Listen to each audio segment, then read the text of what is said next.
Hello बच्चों। आइए प्रश्न को पढ़ते हैं और समझते हैं। दो खुली आर्गन नलियों को एक साथ बजाने पर 5 विस्पंद प्रति सेकंड उत्पन्न होते हैं। यदि छोटी नली 66 सेंटीमीटर लंबी हो तो बड़ी आर्गन नली की लंबाई ज्ञात कीजिए। वायु में ध्वनि की चाल 330 मीटर प्रति सेकंड है। तो बच्चों, प्रश्न में हमें दो खुली नलियों को एक साथ बजाने पर 5 विस्पंद हमें प्राप्त हो रहे हैं प्रति सेकंड। तो हमें छोटी नली की लंबाई दे रखी है और बड़ी आर्गन नली की लंबाई ज्ञात करनी है। प्रश्न को हल करने से पहले बच्चों, हम प्रश्न की मुख्य अवधारणा के बारे में जान लेते हैं। तो इस प्रश्न के लिए बच्चों, हमारी जो मुख्य अवधारणा होगी यह होगी कि खुली नली के लिए, खुली आर्गन नली के लिए जो आवृत्ति होती है, आवृत्ति वह क्या होगी, उसे यदि हम n मानते हैं तो वह क्या होगी, v बटे 2l हो जाएगी हमारी। तो यह क्या हो गई, हमारी मूल आवृत्ति हो गई। तो यहाँ से एक तो ये हमारा यह हो गया। साथ ही हम देखते हैं जो आवृत्ति होती है, आवृत्ति व्युत्क्रमानुपाती होती है लंबाई के।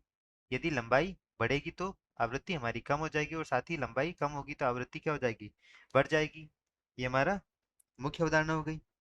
यहाँ पर यदि हम देखें तो इसके लिए जो दूसरी अवधारणा होगी हमारी, यह होगी कि जो विस्पंद होते हैं, विस्पंद हम कैसे ज्ञात करते हैं। विस्पंद जो दो नलियां हैं, दोनों नलियों की आवृत्ति में जो अंतर होता है, दोनों नलियों की आवृत्ति में जो अंतर होता है, आवृत्ति में अंतर, वही क्या बताता है हमें कि कितने विस्पंद हो रहे हैं। अब हम प्रश्न की तरफ बढ़ते हैं।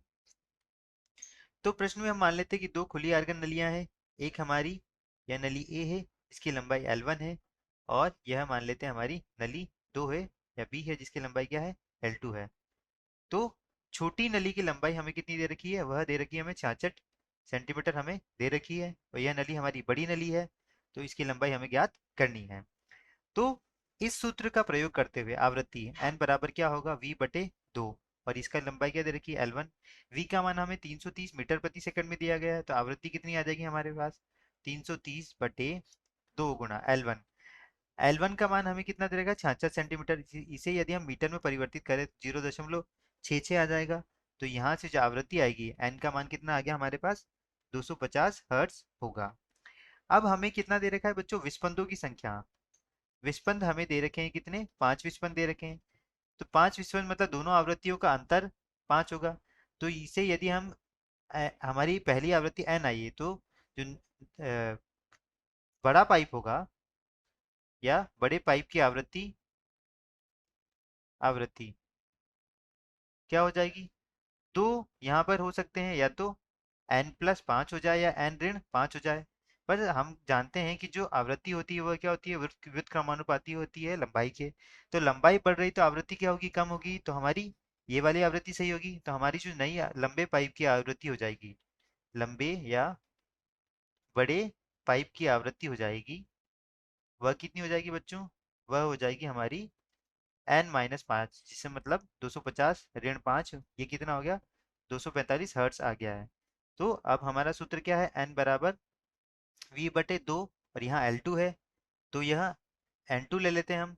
तो N2 का मान कितना दे रखा है हमें, 245 बराबर v। v का मान कितना है, 330 बटे 2 गुणा L2। तो यहाँ से जो L2 लंबाई का मान आएगा, 330 बटे 2 गुणा 245 आएगा। तो इसका मान जो हमारे पास निकल कर आएगा बच्चों, वह आएगा हमारे पास कितना, 0.673 मीटर आएगा। इसे यदि हम परिवर्तित करें तो कितना आ जाएगा वो, 67.3 सेंटीमीटर। यह क्या आ गया हमारा, बड़े पाइप की लंबाई। यही हमें ज्ञात करना था, यही हमारा उत्तर है। आशा करता हूँ आपको समझ आया होगा। धन्यवाद।